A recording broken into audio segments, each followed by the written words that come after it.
2 anchor points, okay? Because you're going to create a tendon. So the tendon has to attach to 2 things, okay? On the top and on the bottom. So I'm going to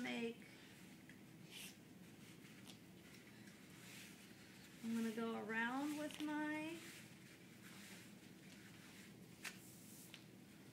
pre-wrap so that I don't hurt her skin. You can use either 2-inch or 3-inch, depending on the size of the leg. So if you have a really large foot that you need to cover a lot of ground down here, then you'll use your 3-inch. So for her, I'm just going to use a 2-inch because I'm going to end up overlapping like a lot more of her toes and stuff like that. I don't need that. So just depending on the size foot, okay, we're going to create an anchor with light blast where we're just kind of laying down. There's not a lot of tight pulling at this point with the light blast, again, because it's just an anchor.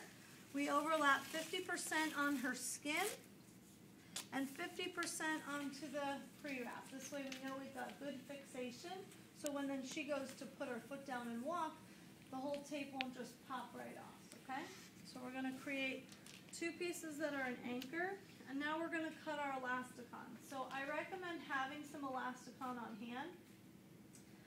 This is how we're going to create our tendon, is through the elasticon. So what I like to do is just kind of measure out a little bit. You are going to take out a lot of stretch with this, okay?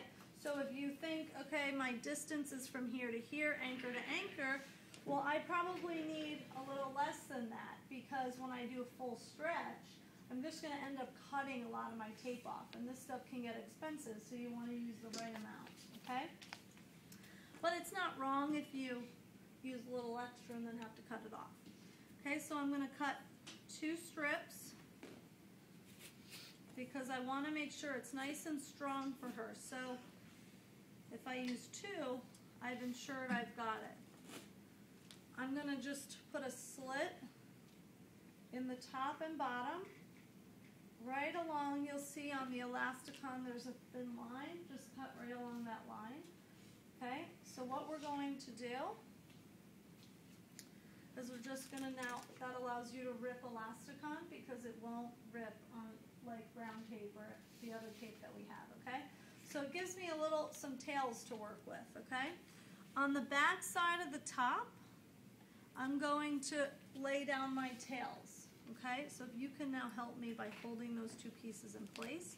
I get them involved because now when I pull, I don't want to have that just rip right off the back of the anchor, so I'm going to use her help. I'm going to have her go into full plantar flexion. Good. Stay right there. I put some max stretch through there. So I am not putting 100%. I'm around 75, okay? So if I pull max 100, I back it out. I then lay it down, and I'm going to strip it a little bit to wrap around the outside of the foot like that. If I come all the way around to the top of the foot, that's too long. Because what we're going to end up doing, she's going to get a pinching sensation in the metatarsals because this tape is very heavy. So if you did that and you made it long, no big deal. Peel it back, strip it off so it ends right at the edges, okay? So you don't want to cause pain anywhere else. And then I take my second strip and we do the exact same thing. I open it just a little bit. Okay, grab that for me. I overlap it just a little bit. She grabs that, hold it down, stay in plantar flexion. Max stretch, back it out just a little bit. Again, tear it and wrap it around. Good, now I'm going to re-anchor because now I have my tendon. Go ahead and you can let go.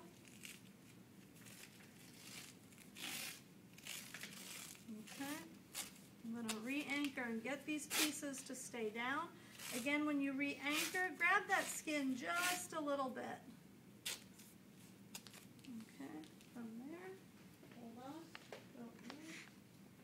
Then I take my Luco tape or my brown tape or whatever we have, and I close down and secure my light plast.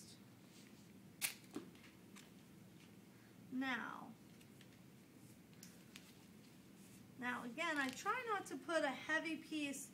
I could have landed more on the top so that this doesn't wrap it all underneath the foot, okay? I think that's important to know. This one doesn't matter as much, but this one, I don't want a big heavy piece to come under those metatarsals. So we can land right at the top.